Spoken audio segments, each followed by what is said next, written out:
সম্মানিত দিনী ভাই ও বোন, সালাতুল হাজত নামাজ পড়ে একটি ছোট্ট দোয়া শুধুমাত্র 21 বার যদি পাঠ করিতে পারেন, কপাল খুলে যাবে, ভাগ্য পরিবর্তন হয়ে যাবে।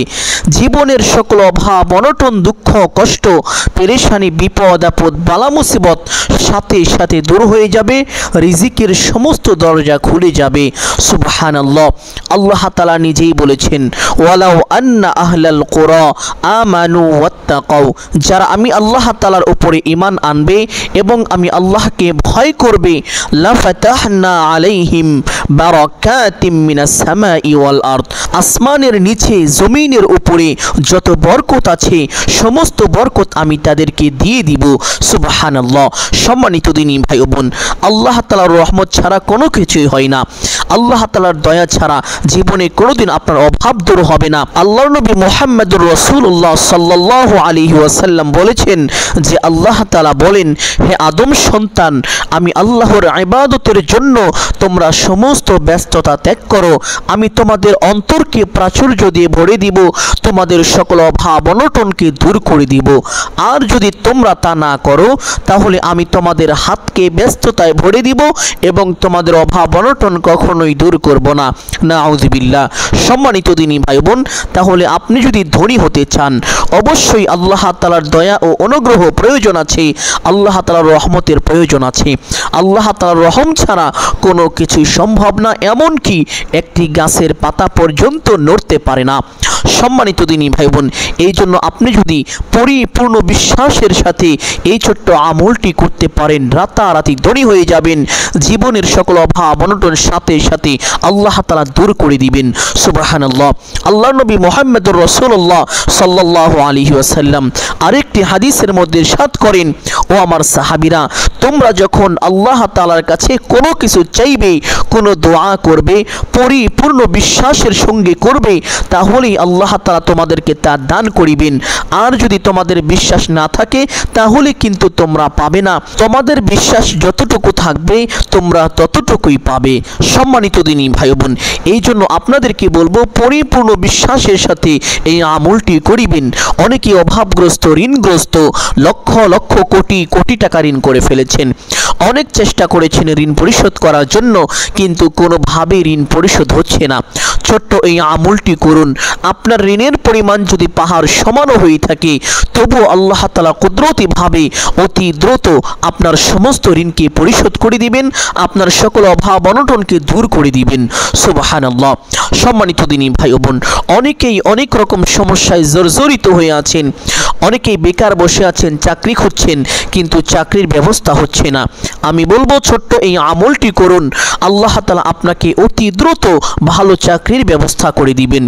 অনেকে আছেন বিদেশ যেতে চান কিন্তু ভালো ভিসা পান না। আমি বলবো ছোট্ট এই আমলটি করুন, আল্লাহ তাআলা আপনাকে অতি দ্রুত উন্নত মানের ভালো ভিসার ব্যবস্থা করে দিবেন, যেটা আপনার জন্য অত্যন্ত উপকারী হবে। সুবহানাল্লাহ। অনেকেই আছেন যাদের সন্তানাদি হয় না, অনেক ডাক্তার দেখিয়েছেন, কবিরাজ দেখিয়েছেন, বিভিন্ন রকমের চিকিৎসা নিয়েছেন, অনেক আমল করেছেন, অনেক দোয়াও করেছেন, কিন্তু কোনোভাবে আপনার সন্তান হচ্ছে না। আমি বলবো আপনারা বাজেটের মধ্যে যদি আল্লাহ তাআলা সন্তান রেখেও না থাকেন, তবুও যদি আপনি এই আমলটি পরিপূর্ণ বিশ্বাসের সাথে করতে পারেন, আল্লাহ তাআলা অতি দ্রুত আপনাকে নেককার সালিহিন সন্তান দান করিবেন, যেই সন্তান দুনিয়া ও আখিরাতে প্রত্যেকটি জায়গায় আপনার জন্য কল্যাণকর হবে। সুবহানাল্লাহ। সম্মানিত দিনী ভাই বোন, যে কোনো সমস্যা দূর হয়ে যাবে যদি এই আমলটি পরিপূর্ণ বিশ্বাসের সাথে করতে পারেন। এই আমলটি কখন করিবেন, কিভাবে করিবেন, প্রত্যেকটি বিষয় আপনাদেরকে সুস্পষ্টভাবে বলে দিব। সকলেই গভীর মনোযোগ দিয়ে শুনবেন ইনশাআল্লাহ। এই আমলটি করার জন্য প্রথমে উত্তম রূপে ওযু করিবেন। ওযুর পূর্বে ছোট্ট দুইটি বিষয় অবশ্যই লক্ষ্য করিবেন। এক নম্বর বিষয় হলো ওযুর পূর্বে ওযুর নিয়ত করা। অনেকেই জানেন না ওযুর নিয়ত কিভাবে করতে হয়। অনেকেই মনে করছেন ওযুরও আবার নিয়ত আছে নাকি। সম্মানিত দিনী ভাই বোন, কিতাবের মধ্যে এসেছে ওযুর পূর্বে নিয়ত না করিলে তার ওযু পরিপূর্ণ হয় না, ওযু সহি হয় না। এই জন্য অবশ্যই আপনার ওযু পরিপূর্ণ হওয়ার জন্য, ওযু সহিশুদ্ধ হওয়ার জন্য নিয়ত করতে হবে। নিয়তটি এইভাবে করিবেন, ওযুর পূর্বে আপনি আপনার মনে মনে সংকল্পনা করিবেন, ধারণা করিবেন যে এখন আমি আল্লাহ তাআলার সন্তুষ্টির জন্য ওযু করছি, তাহলে আপনার ওযুর নিয়ত হয়ে যাবে। অতঃপর বিসমিল্লাহির রহমানির রহিম পাঠ করে ওযু আরম্ভ করিবেন। কোন ইমাম বলেছেন ওযুর শুরুতে বিসমিল্লাহির রহমানির রহিম পাঠ না করিলে তার ওযুই হবে না। এজন্য অবশ্যই ওযুর শুরুতে একবার বিসমিল্লাহির রহমানির রহিম পাঠ করে তারপরে ওযু আরম্ভ করিবেন। ওযুর প্রত্যেকটি অঙ্গ প্রত্যঙ্গ গভীর মনোযোগ সহকারে ধৌত করিবেন। চুপচাপ ওযু শেষ করে আপনার ডান হাতের শাহাদাত আঙ্গুলটি আসমানের দিকে সোজা করে দিয়ে একটি ছোট্ট কালিমা শুধুমাত্র একবার যদি পাঠ করিতে পারেন, আল্লাহর নবী বিশ্বনবী মুহাম্মদুর রাসূলুল্লাহ সাল্লাল্লাহু আলাইহি ওয়াসাল্লাম বলেছেন, আল্লাহ তাআলা আপনার জন্য জান্নাতের 8টি দরজা খুলে দিবেন। আপনি জান্নাতের যেই দরজা দিয়ে ইচ্ছে সেই দরজা দিয়ে সসম্মানে বিনা হিসাবে জান্নাতে প্রবেশ করতে পারবেন। আপনার জন্য কোনো বাধাই থাকবে না। সুবহানাল্লাহ, কতই না সৌভাগ্যবান হবেন আপনি যদি ওযুর পরে ছোট্ট কালিমাটি একবার পাঠ করিতে পারেন।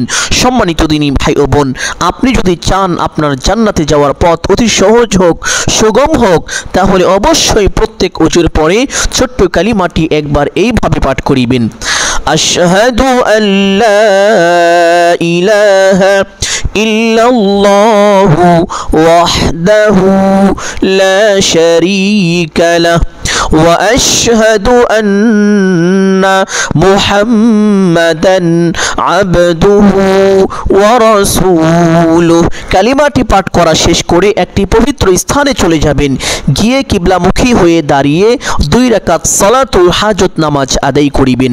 সম্মানিত দিনী ভাই বোন, অনেকেই জানেন না সালাতুল হাজত নামাজ কিভাবে পড়তে হয়, কোন কোন সূরা দিয়ে পড়তে হয়, এই নামাজের মধ্যে কখন কোন দোয়া কতবার পাঠ করিতে হয়, এই নামাজের নিয়ত কিভাবে করতে হয়, এই নামাজের মধ্যে কিভাবে আল্লাহ তাআলার কাছে দোয়া করতে হয়, এই বিষয়গুলো অনেকেই জানেন না। অল্প সময়ের মধ্যে প্রত্যেকটি বিষয় আপনাদেরকে সুস্পষ্টভাবে বলে দিব। সকলেই গভীর মনোযোগ দিয়ে শুনবেন ইনশাআল্লাহ। সম্মানিত দিনী ভাই বোন, সালাতুল হাজত নামাজ পড়ার জন্য প্রথমে কিবলামুখী হয়ে দাঁড়িয়ে নিয়তটি এইভাবে করিবেন। আমি কিবলামুখী হয়ে আল্লাহ তাআলার সন্তুষ্টির জন্য 2 রাকাত সালাতুল হাজত নামাজ আদায় করিতেছি। নিয়ত শেষ করে প্রত্যেক নামাজে হাত দুটি যেইভাবে উঠিয়ে থাকেন ঠিক সেভাবে উঠাবেন। উঠিয়ে আল্লাহু আকবার বলে হাত ছেড়ে দিয়ে বেঁধে ফেলবেন। বাঁধার পরে সানা পাঠ করিবেন একবার এইভাবে, সুবহানাকা আল্লাহুম্মা ওয়া বিহামদিকা ওয়া তাবারাকা ইসমুকা ওয়া তাআলা জাদ্দুকা ওয়া লা ইলাহা গায়রুক। সানা পাঠ করার পরে একবার আউযু বিল্লাহ এবং একবার বিসমিল্লাহ সহি শুদ্ধ করে এইভাবে পাঠ করিবেন। আউযু বিল্লাহি মিনাশ শাইতানির রাজিম, বিসমিল্লাহির রহমানির রহিম। অতঃপর সূরাত আল ফাতিহা শুরু থেকে শেষ পর্যন্ত সহি শুদ্ধ করে একবার পাঠ করিবেন ইনশাআল্লাহ। অতঃপর একবার বলবেন আমিন, অতঃপর বলবেন বিসমিল্লাহির রহমানির রহিম। অতঃপর যেহেতু এটা প্রথম রাকাত, এই জন্য পবিত্র কোরআনুল কারীম থেকে যে কোনো একটি সূরা পাঠ করে নেবেন ইনশাআল্লাহ। আপনাদের বোঝানোর জন্য আমি ছোট্ট একটি সূরা পাঠ করছি। ওয়াল আসর ইন্নাল ইনসানা লাফি খুসর ইল্লাল্লাযীনা আমানু ওয়া আমিলুস সালিহাতি ওয়া তাওয়াসাউ বিল হক ওয়া তাওয়াসাউ বিস সাবর। আপনি চাইলে এই সূরাটিও পাঠ করতে পারেন অথবা যে কোনো একটি সূরা পাঠ করে নেবেন ইনশাআল্লাহ। সূরা পাঠ করা শেষ করে আল্লাহু আকবার বলে রুকুতে চলে যাবেন। রুকুতে গিয়ে রুকুর তাসবিহ পাঠ করিবেন কমপক্ষে 3 বার এইভাবে, সুবহানা রাব্বিয়াল আযীম। আপনি চাইলে এই তাসবিহ 5 বার অথবা 7 বার পাঠ করিতে পারেন। তাসবিহটি পাঠ করা শেষ করে সামিআল্লাহু লিমান হামিদা বলে সোজা হবেন। সোজা হওয়ার পরে একটি ছোট্ট দোয়া পাঠ করিবেন এইভাবে, রব্বানা লাকাল হামদ। অতঃপর আরেকটি ছোট্ট দোয়া পাঠ করার চেষ্টা করিবেন, যেই দোয়া পাঠ করিলে আল্লাহ তাআলা বান্দার আমলনামায় অসংখ্য অগণিত নেকি দান করে থাকেন। সুবহানাল্লাহ, সেই দোয়াটি হলো হামদান কাসীরান তাইয়িবান মুবারাকান ফিহ। যদি এই দোয়াটি না পারেন পাঠ করতে হবে না, কোনো সমস্যা নেই। একটু সময় দাঁড়িয়ে অপেক্ষা করিবেন। অতঃপর আল্লাহু আকবার বলে সিজদায় চলে যাবেন। সিজদায় গিয়ে সিজদা তাসবিহ পাঠ করিবেন কমপক্ষে 3 বার এইভাবে, সুবহানা রাব্বিয়াল আ'লা। আপনি চাইলে এই তাসবিহ 5 বার অথবা 7 বার পাঠ করিতে পারেন। তাসবিহটি পাঠ করা শেষ করে একটি ছোট্ট দোয়া পাঠ করিবেন, যেই দোয়া পাঠ করিলে আল্লাহ তাআলা দুনিয়ার যত কল্যাণ আছে সমস্ত কল্যাণ আপনাকে দান করিবেন, আখিরাতের যত কল্যাণ আছে সমস্ত কল্যাণ আপনাকে দান করিবেন, এবং যত অকল্যাণ আছে সমস্ত অকল্যাণ থেকে আল্লাহ তাআলা আপনাকে হেফাজত করিবেন। সুবহানাল্লাহ। আর সেই দোয়াটি হলো আল্লাহুম্মা রাব্বানা আতিনা ফিদ দুনিয়া হাসানাহ ওয়া ফিল আখিরাতি হাসানাহ ওয়া কিনা আযাবান নার। দোয়াটি এইভাবে 3 বার পাঠ করিবেন। পাঠ করা শেষ করে আল্লাহু আকবার বলে সোজা হয়ে বসে পড়বেন। বসে 2 সেজদার মাঝখানে একটি ছোট্ট দোয়া আছে। দোয়াটি খুবই ফজিলতপূর্ণ, খুবই বরকতপূর্ণ। যদি পারেন একবার পাঠ করিবেন, যদি না পারেন পাঠ করতে হবে না, কোনো সমস্যা নেই। একটু সময় বসে অপেক্ষা করিবেন, অতঃপর আল্লাহু আকবার বলে আরেকটি সেজদায় চলে যাবেন। সেজদায় গিয়ে সেজদা তাসবিহ পাঠ করিবেন কমপক্ষে 3 বার এইভাবে, সুবহান রাব্বিয়াল আ'লা। আপনি চাইলে এই তাসবিহ 5 বার অথবা 7 বার পাঠ করিতে পারেন। তাসবিহটি পাঠ করা শেষ করে সেই ছোট্ট দোয়াটি পাঠ করিবেন, আল্লাহুম্মা রাব্বানা আতিনা ফিদ দুনিয়া হাসানাহ ওয়া ফিল আখিরাতি হাসানাহ ওয়া কিনা আযাবান নার। দোয়াটি পাঠ করা শেষ করে আল্লাহু আকবার বলে সোজা হয়ে দাঁড়িয়ে যাবেন। দাঁড়িয়ে হাত দুটি বেঁধে ফেলবেন, অথবা বিসমিল্লাহ পাঠ করিবেন একবার এইভাবে, বিসমিল্লাহির রহমানির রহিম। অতঃপর সূরাতুল আল ফাতিহা শুরু থেকে শেষ পর্যন্ত সহি শুদ্ধ করে একবার পাঠ করিবেন ইনশাআল্লাহ। অতঃপর একবার বলবেন আমিন, অতঃপর বলবেন বিসমিল্লাহির রহমানির রহিম। অতঃপর যেহেতু এটা দ্বিতীয় রাকাত, এই জন্য চেষ্টা করিবেন পবিত্র কোরআনুল কারীমের ছোট্ট সূরার মধ্যে অন্যতম একটি সূরা হলো সূরাতুল আল ইখলাস তথা কুল হুয়াল্লাহর সূরা। এই সূরাটি পাঠ করার চেষ্টা করিবেন। এই সূরাটি খুবই ফজিলতপূর্ণ, অত্যন্ত দামি ও সম্মানিত একটি সূরা। এই সূরাটি এতটাই দামি যে মহান আল্লাহ তাআলা তার পবিত্র পরিচয় পর্যন্ত অন্য কোনো সূরার মধ্যে এইভাবে তুলে ধরেননি যেইভাবে এই সূরার মধ্যে তুলে ধরেছেন। সুবহানাল্লাহ। সম্মানিত দিনী ভাই বোন, সূরাটি একবার পাঠ করছি, সকলেই গভীর মনোযোগ দিয়ে শুনুন। কুল হুয়াল্লাহু আহাদ আল্লাহুস সামাদ লাম ইয়ালিদ ওয়া লাম ইউলাদ ওয়া লাম ইয়াকুল লাহু কুফুয়ান আহাদ। সূরাটি একবার এইভাবে পাঠ করা শেষ করে আল্লাহু আকবার বলে রুকুতে চলে যাবেন। রুকুতে গিয়ে রুকুর তাসবিহ পাঠ করিবেন কমপক্ষে 3 বার এইভাবে, সুবহান রাব্বিয়াল আযীম। আপনি চাইলে এই তাসবিহ 5 বার অথবা 7 বার পাঠ করিতে পারেন। তাসবিহটি পাঠ করা শেষ করে সামিআল্লাহু লিমান হামিদা বলে সোজা হবেন। সোজা হওয়ার পরে সেই ছোট্ট দোয়াটি পাঠ করিবেন, রব্বানা লাকাল হামদ। অতঃপর সেই ফজিলতপূর্ণ দোয়াটি পাঠ করার চেষ্টা করিবেন। যদি না পারেন পাঠ করতে হবে না, কোনো সমস্যা নেই। একটু সময় দাঁড়িয়ে অপেক্ষা করিবেন, অতঃপর আল্লাহু আকবার বলে সেজদায় চলে যাবেন। সেজদায় গিয়ে সেজদা তাসবিহ পাঠ করিবেন কমপক্ষে 3 বার এইভাবে, সুবহান রাব্বিয়াল আ'লা। আপনি চাইলে এই তাসবিহ 5 বার অথবা 7 বারও পাঠ করিতে পারেন। তাসবিহটি পাঠ করা শেষ করে সেই ছোট্ট দোয়াটি পাঠ করিবেন, আল্লাহুম্মা রাব্বানা আতিনা ফিদ দুনিয়া হাসানাহ ওয়া ফিল আখিরাতি হাসানাহ ওয়া কিনা আযাবান নার। দোয়াটি 3 বার পাঠ করা শেষ করে আল্লাহু আকবার বলে সোজা হয়ে বসে পড়বেন। বসে 2 সেজদার মাঝখানে সেই ফজিলতপূর্ণ দোয়াটি যদি পারেন তাহলে একবার পাঠ করিবেন। যদি না পারেন পাঠ করতে হবে না, কোনো সমস্যা নেই। একটু সময় বসে অপেক্ষা করিবেন, অতঃপর আল্লাহু আকবার বলে আরেকটি সেজদায় চলে যাবেন। সেজদায় গিয়ে সেজদা তাসবিহ পাঠ করিবেন কমপক্ষে 3 বার এইভাবে, সুবহান রাব্বিয়াল আ'লা। আপনি চাইলে এই তাসবিহ 5 বার অথবা 7 বার পাঠ করিতে পারেন। তাসবিহটি পাঠ করা শেষ করে সেই ছোট্ট দোয়াটি পাঠ করিবেন, আল্লাহুম্মা রাব্বানা আতিনা ফিদ দুনিয়া হাসানাহ ওয়া ফিল আখিরাতি হাসানাহ ওয়া কিনা আযাবান নার। দোয়াটি এইভাবে 3 বার পাঠ করা শেষ করে আল্লাহু আকবার বলে সোজা হয়ে বসে পড়বেন। বসে প্রথমে তাশাহুদ পাঠ করিবেন, অতঃপর দুরূদ শরীফ পাঠ করিবেন, অতঃপর দোয়ায়ে মাসুরা একবার পাঠ করিবেন। পাঠ করা শেষ করে প্রথমে ডান দিকে একটি সালাম দিবেন এইভাবে, আসসালামু আলাইকুম ওয়া রাহমাতুল্লাহ। অতঃপর বাম দিকে একটি সালাম দিবেন এইভাবে, আসসালামু আলাইকুম ওয়া রাহমাতুল্লাহ। এইভাবে 2টি সালাম দিয়ে নামাজটি শেষ করবেন। নামাজ শেষ করে সেই স্থানে বসে প্রথমে এই দুরূদটি পাঠ করিবেন, আল্লাহুম্মা সাল্লি আলা মুহাম্মাদিন আবদিকা ওয়া রাসূলিকা ওয়া আলাল মুমিনিনা ওয়াল মুমিনাতি ওয়াল মুসলিমিনা ওয়াল মুসলিমাতি আল্লাহুম্মা সাল্লি আলা মুহাম্মাদিন আবদিকা ওয়া রাসূলিকা ওয়া আলাল মুমিনিনা ওয়াল মুমিনাতি ওয়াল মুসলিমিনা ওয়াল মুসলিমাতি। কিতাবের মধ্যে এসেছে এই দুরূদ হলো ধন সম্পদ লাভের দুরূদ।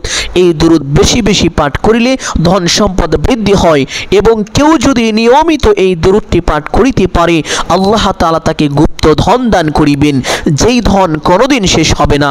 সুবহানাল্লাহ। সম্মানিত দিনী ভাই বোন, এই দুরূদের ব্যাপারে আল্লাহ নবী মুহাম্মদুর রাসূলুল্লাহ সাল্লাল্লাহু আলাইহি ওয়াসাল্লাম পবিত্র হাদিসের মধ্যে ইরশাদ করেন, যে ব্যক্তি আমি রাসূলের উপরে একবার দুরূদ পাঠ করে আল্লাহ তাআলা সঙ্গে সঙ্গে ওই ব্যক্তির উপরে 10টি রহমত নাজিল করেন, তাকে বড় বড় 10টি বিপদ থেকে আল্লাহ তাআলা নিজ কুদরতি হাতে হেফাজত করেন, এবং আল্লাহ তাআলা তার মনের বড় বড় 10টি আশা পূরণ করে দেন। তার আমলনামায় কমপক্ষে 10টি নেকি দান করেন, তার জীবন থেকে কমপক্ষে 10টি গুনাহ খাতা আল্লাহ তাআলা ক্ষমা করে দেন। সুবহানাল্লাহ। শুধু তাই নয়, আল্লাহ নবী বিশ্ব নবী মুহাম্মদুর রাসূলুল্লাহ সাল্লাল্লাহু আলাইহি ওয়াসাল্লাম আরো বলেন, যেই ব্যক্তি আমি রাসূলের উপরে দুরূদ পাঠ করে ওই ব্যক্তির জন্য আল্লাহর ফেরেশতারা আল্লাহ তাআলার কাছে দোয়া করতে থাকেন। সুবহানাল্লাহ। কতই না সৌভাগ্যবান হবে ওই ব্যক্তি যার জন্য স্বয়ং ফেরেশতারা আল্লাহ তাআলার কাছে দোয়া করতে থাকেন। সম্মানিত দিনী ভাই বোন, তাহলে আমলের সময় ছোট্ট দুরূদটি এইভাবে 3 বার পাঠ করিবেন। দুরূদটি 3 বার পাঠ করার পরে একটি ছোট্ট ইস্তেগফার পাঠ করিবেন। যেই ইস্তেগফারের ব্যাপারে পবিত্র হাদিসের মধ্যে এসেছে, আল্লাহ নবী মুহাম্মদুর রাসূলুল্লাহ সাল্লাল্লাহু আলাইহি ওয়াসাল্লাম বলেন, যেই ব্যক্তি বেশি বেশি ইস্তেগফার পাঠ করে আল্লাহ তাআলা তার গুনাহগুলোকে মাফ করে দেন, মোচন করে দেন, তার সকল অভাব অনটন দুঃখ কষ্ট পেরেশানিকে দূর করে দেন, তার যত সংকট আছে সমস্ত সংকটকে আল্লাহ তাআলা সাথে সাথে দূর করে দেন, এবং আল্লাহ তাআলা তাকে অকল্পনীয়ভাবে রিজিক দান করেন। সুবহানাল্লাহ। অর্থাৎ আপনি এমন এমন জায়গা থেকে রিজিক প্রাপ্ত হবেন যেটা কখনো কল্পনাও করতে পারেননি, অকল্পনীয়ভাবে রিজিক আসতে থাকবে। সম্মানিত দিনী ভাই বোন, আপনি যদি আল্লাহ তাআলার পক্ষ থেকে অকল্পনীয়ভাবে রিজিক পেতে চান এবং দ্রুত ধনী হতে চান, তাহলে যখনই সময় পাবেন উঠতে বসতে চলতে ফিরতে ইস্তেগফারটি বেশি বেশি পাঠ করিবেন। আমলের সময় কমপক্ষে 3 বার এইভাবে পাঠ করিবেন, আস্তাগফিরুল্লাহাল আযীম ইন্নাল্লাহা গফুরুর রহিম, আস্তাগফিরুল্লাহাল আযীম ইন্নাল্লাহা গফুরুর রহিম। ইস্তেগফারটি পাঠ করার পরে একটি দোয়া পাঠ করিবেন, যেই দোয়ার ব্যাপারে হাদিসের মধ্যে এসেছে, এক সাহাবী রাদিয়াল্লাহু তাআলা আনহু এই দোয়ার মাধ্যমে আল্লাহ তাআলার কাছে সাহায্য চাইলেন। আল্লাহর নবী মুহাম্মদুর রাসূলুল্লাহ সাল্লাল্লাহু আলাইহি ওয়াসাল্লাম তা শুনতে পারলেন। শোনার সাথে সাথে অন্যান্য সাহাবীদেরকে বললেন, ও আমার সাহাবীরা শোনো, ওই সাহাবী এখন যা চাইবে সে তাই পাবে, কারণ সে এমন একটি দোয়া পাঠ করেছে, ওই সত্তার শপথ করে বলছি যার হাতে আমার প্রাণ, কেউ যদি এই দোয়ার মাধ্যমে আল্লাহ তাআলার কাছে কোনো কিছু চায় আল্লাহ তাআলা অবশ্যই তার চাওয়াকে পূরণ করে দেন। কেউ যদি এই দোয়ার মাধ্যমে আল্লাহকে ডাকে আল্লাহ তাআলা সাথে সাথে তার ডাকে সাড়া দেন। সুবহানাল্লাহ।